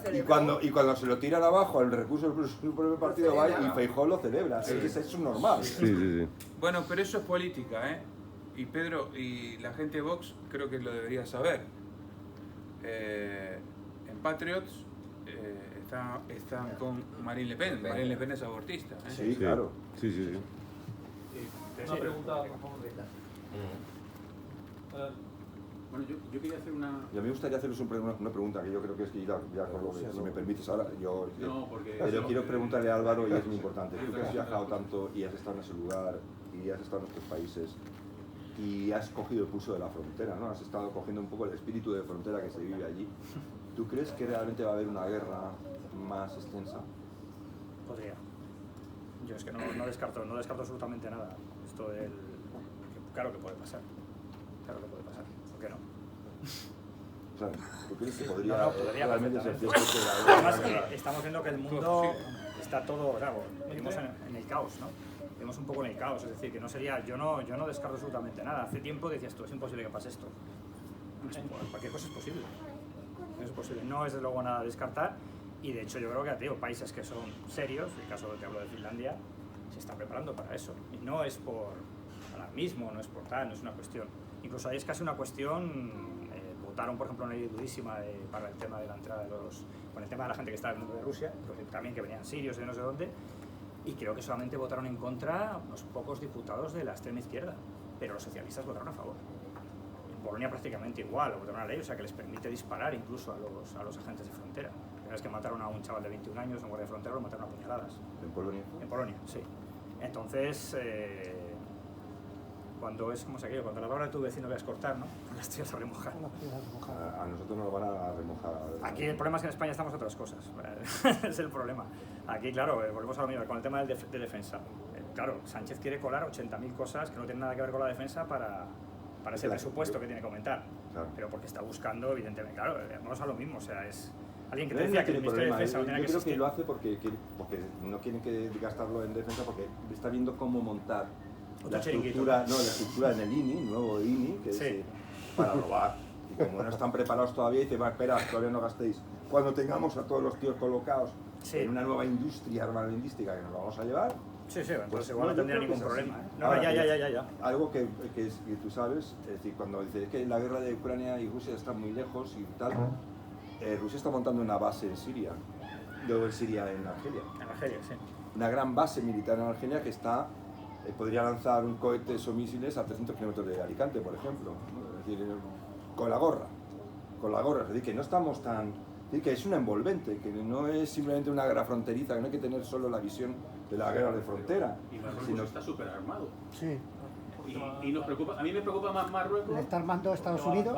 Claro, a mí me preocupa más Marruecos que lo que pase en A mí me preocupa que Marruecos, sinceramente me preocupa que Marruecos esté planeando tomar, digamos, como una marcha verde de Ceuta y Melilla, algo parecido, y que en ese momento nos pase como a Ucrania le está pasando con Donald Trump, Que eso es súper que nosotros querramos responder y reaccionar y llegue Donald Trump y nos diga que no es. ¿Quién asesoró Sí, y que a Marruecos con la marcha verde? Perdona, Estados Unidos. Y que Pero también de quién fue la culpa del comportamiento tan vejatorio, de vergüenza que tuvimos los españoles. No lo sé, dímelo. No fue Estados Unidos, fuimos nosotros. sí. Y cuando dicen, no está en la OTAN, en Ceuta y Melilla ni Canarias, oiga, ¿y quién tiene que ir a reclamar eso? ¿O se cree que nos lo van a dar porque somos muy guapos? Es que eso Aquí es todo el grave. mundo pelea lo suyo, cada país pelea cara de Eso perro. de la OTAN es grave, ¿eh? Sí, Claro que es grave. Y ningún presidente. Pero ningún presidente hace nada español por- se lo ha tomado en serio. No. Si diga, mire, yo estoy en la OTAN y me voy a gastar el 5% y le voy a poner 40.000 aviones. Es más, no se Pero hacen o visitas, estamos bajo el porque están paraguas vendidos, por íntegramente o no cuenten conmigo. no se hacen ni Y visitas Gibraltar para oficiales mí. por no enfadar a Marruecos. Claro, Nadie va a Ceuta y a Es que el Melilla. problema de Marruecos son los Trump no tiene la negocios. culpa Los de eso. negocios, correcto. No, claro, no tiene la El culpa. problema de Marruecos son Bueno. los negocios. Hay mucha gente aquí que tiene poder en plaza y relacionada con las familias políticas que tiene mucho dinero y muchos intereses económicos en Marruecos.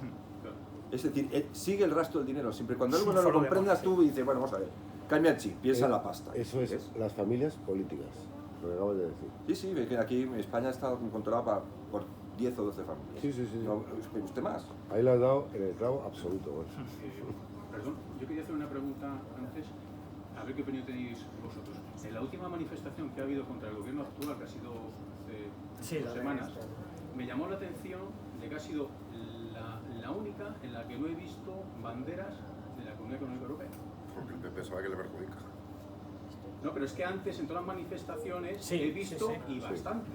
Es un buen punto, sí. Iba el PP Esa- con esas banderas. Sí, el PP. Entonces el PP, como esta vez estaba involucrado, o sea, Acuérdate junto a cuando vos y fuimos tal, nosotros a la me de llamó la atención de que no Cibeles, llevaba estaba todo lleno de Yo creo que banderas si tiene la bandera de la Unión macho. Europea ahí igual Y porque Nos no fuimos a fuimos cerrar. en le España. pasa algo. Nos fuimos a cerrar. Entonces, bueno, También porque quizá, como, no sé, quizá haya gente que se ha dado cuenta, porque mucha gente contaba con que la Unión Europea iba a ser la que para la Sánchez. Y claro, están viendo que aquí pasan absolutamente. Hay un doble rasero bestial en la Unión Europea. Hace una cosa un gobierno de derechas y la mundial, ¿no? Sin embargo, es un gobierno progresista y no Pero pasa si nada. la von der Leyen es igual de golfa que el Sánchez, es igual de golfa. O sea, que es que se han juntado el collar y el hambre y calvo. las ganas de comer. Son igual de golfas. El hambre y las ganas de comer. Creo que querías decir algo porque me parece que has dicho algo ahí y se ha quedado ahí el hombre callado. hemos quitado la palabra. Sí, no. Iba de la guerra ahí. No, pluralismo. venga. Sí. Yo me voy para Rumanía otra vez Sí. y después me voy para Rusia, ¿vale? Dos preguntas rápidas. Rumanía, vosotros que habéis estado allí, que habéis tomado el pulso y conocéis bien el país, coméntanos, da la sensación de que puede ser la nueva Polonia en el resurgir económico, ¿no? No sé, Polonia en 7, 8 años ha tenido un resurgir fuerte, ¿no? Polonia está muy fuerte. Muy fuerte. Sí. Se comenta que la población inmigrante de Rumanía está volviendo a Rumanía porque tiene más oportunidades o la deja de tener aquí, bueno, es fácil. ¿Es así? ¿Se da esa sensación de que es un sitio próspero donde hay oportunidades, donde se va a invertir? Pues es un país muy rico. Rumanía es un país muy rico. Muy rico. Lo que pasa es que es verdad que, pues eso, también como era muy rico, pues han estado echando mano al cazo. Y eso es lo que mucha gente, porque es que todavía en Rumanía lo que el porcentaje, el 33%, me parece que está por debajo del umbral de la pobreza. Sí, Es una alrededor locura. del 30%. Entonces, claro, sí. Entonces, es un país con muchas oportunidades, es una de las cosas que Simio más Sí, incide ha hecho es en eso. hincapié O mucho sea, en realmente eso. lo que más ha tocado es ese tema, es decir, es que, y claro, si logras dar ese salto, y lo que quieres es que la gente vuelva, es que la diáspora rumana, ¿cuánta gente? Es una barbaridad, no sé cuántos millones son, es un número enorme. No Hay gente sé, fuera. Con derecho a voto eran más de 1,5 millones. Y estás en Bucarest y si hablas en español, hay alguien que te habla en español. Sí, está lleno de gente. Si hablas en italiano, hay alguien que te habla en italiano. Eso, entonces han viajado y inmigrado. Efectivamente, ¿no? mucha gente que vino aquí a España, que ha ido a Italia y que ha vuelto. que ha vuelto otra vez. Bueno, eso claramente con los polacos. Aquí había hace Sí, no sé, en Alcalá, 20 años sobre todo, muchos sí. polacos y hay muy poquitos ahora. Sí. Hubo algo que me llamó mucho Porque la Polonia atención. va muy bien. Claro. Me llamó mucho la atención, esto lo hemos hablado Se han también vuelto con muchos, Álvaro, sí, haciendo un poco sociología de ojo, ¿no? Ya hace unas cuantas veces que hemos estado. Sí, esta sociología de calle, Sí. los coches, el parque automotor que hay en Bucarest es brutal. Es decir, no vas a ver un coche de baja gama, vamos. Es En impresionante. Bucarest. En Bucarest. En los sitios. En Bucarest, en en otras Bucarest. ciudades es diferente. Sí. carretas, seguro que hay. No, sí. Pero Yo fui en lo un que es en la ciudad... Me recuerdo a Madrid antes del crack, Sí. de la gran recesión. Una cantidad de coches. Pero... Es verdad que los coches de alta gama llaman De alta gama. la atención. Ahora no, ahora ya se acabó. Y ahora tampoco nos dejan entrar, o sea que... ¿Para qué? ¿No? Por eso, Así para que no los veas. Ya, para que no se vea el deterioro, ¿no? Ahí está. Y de Rusia y Ucrania. Bueno, abro un melón, estaba bajando pulsaciones ahora, ¿no? Pero hay una corriente, ¿no? de opinión o de gente que piensa, y bueno, puede tener un sentido, a ver qué opináis vosotros. Europa no se equivoca hace 30 o 40 años en seguir viendo a Rusia, la Unión Soviética, transición con Rusia, como el enemigo, el mando rojo, el mando azul, y el único amigo Estados Unidos, y no tiene un momento hace 30 o 40 años en el que podría haber visto ese acercamiento cuando Rusia no era un enemigo, cuando Rusia no era deja 70, 80 y dice, Rusia lo que quiere es puede querer abrir un mercado, acercarse donde tenemos unas raíces culturales más cercanas a muchos otros países o áreas del mundo, cristianas al fin y al cabo, y ya después es tarde. Bueno, es que tú has estado antes comentando algo de todo eso. O todo lo contrario. Para mí el problema de todos modos es la pervivencia del viejo régimen. El problema es lo que estábamos hablando antes con el caso de Vladimir Putin o mismamente el patriarca Kirill, ¿no? Que también estuvo acusado de colaborar con el KGB en su día. Es decir, esa vieja élite... Silovik. Sí. Se llama Silovik, tiene un nombre. Sí, pero es la Unión Soviética. Entonces, claro, Silovik es como los altos funcionarios que controlan el país. Sí. Por eso es muy complicado, yo creo que por eso es muy complicado. Y la Unión Soviética, no sé, hoy parece como que quizás hay alguien que lo ve con una cierta nostalgia o romanticismo, ha sido el régimen más brutal y absoluto, más horrendo de la historia de la humanidad. No, bueno, compitiendo duramente con China. Compitiendo duramente con China, pero la matriz ideológica ha sido la misma. Que el gran salto adelante de Mao, los últimos años, este historiador belga, es pavoroso, causó más muertes que toda la Segunda Revolución. Eliminó población, dijo aquí no, para que no haya hambre, eliminemos población. Hace poco estuve en Bosnia y trabajaba con humanos. Salvaje, y es verdad que, no sabía qué porcentaje, hay un sentimiento de joder, no nos iba tan mal con Tito. Claro, ten en cuenta que va por varios. Claro, no, pero claro. Le preguntes, bueno, pero Yugoslavia era un caso especial dentro también del bloque. Sí, lo que pasa es que, claro, que Europa es muy complicada. Y Tito recibe el beneplácito de los países occidentales, claro, porque como se pelea con Stalin, entonces es como una alternativa dentro del como una tercera vía del comunismo. Efectivamente, entonces pero claro, se llegan a cosas demenciales como que es que le concede una medalla en 1969, el presidente italiano, Saragat, le concede una medalla a Tito, que es el responsable de las masacres italianos, de las foibe y del exilio de unos 150.000 italianos en toda esa zona. Tito, lo que pasa es que, claro, cuando llega al poder hacen bueno, o sea, es que las 2 semanas que esté acabada la Segunda Guerra Mundial, lo que pasa en Yugoslavia es de película de terror. El número de 80.000 a 100.000 personas asesinadas, es una auténtica salvajada. ¿Qué hace? Pero es que elimina cualquiera que pueda toserles. Acaban con todos, bueno, la Iglesia Católica lo machacan, también le meten caña a la Iglesia serbia, a los que no están de acuerdo con el régimen. Y claro, ¿qué ocurre? Que no queda nadie que pueda llevarle la contraria, es decir, se acaba completamente con todos, es una cosa... O sea, el problema, que como hace esto luego Tito, pues es el bueno. Luego incluso hace la película que la hace Richard Barton, que está allí con él y tal. Recuerdo cuando, creo que era por el 40 aniversario era de su muerte, El País te hablaba de que era un crack con las mujeres. Bueno, cometió algunos excesos, pero es que era un ligón, o sea, imagínate, ¿no? Es un poco... Claro, era como, jolín, no, ya arreglado, empate. Es un poquitín. El tema es que sus crímenes, es verdad que por ese motivo quedaron incluso... mira, hace poco he entrevistado a un profesor de historia de Zagreb, hizo un libro que se llama, la disonancia... Bueno, no recuerdo el título, pero bueno, básicamente el libro habla de lo que les ocurre a los exiliados croatas que se van de Croacia. ¿Qué hace Occidente? Aislarlos, incluso llamarles mentirosos, o sea, lo mismo que en otros sitios les daban apoyo, les daban dinero, les daban lo que quisieran, a los croatas no, les silencian, porque no querían que hablaran mal de Tito. ¿Por qué? Porque a Tito les interesaba, ¿no? Entonces es una traición realmente a esos croatas que eran anticomunistas y que de pronto dicen, bueno, oye, que soy anticomunista, ya, pero bueno, tú no. Tú te quedas sin nada, ¿no? Entonces ese es el tema. El caso de Tito es muy particular, pero claro, Tito jugaba muy bien luego sus cartas. Se queda tal, y de hecho, comparado con lo que era el telón de acero, Yugoslavia era mucho más abierta.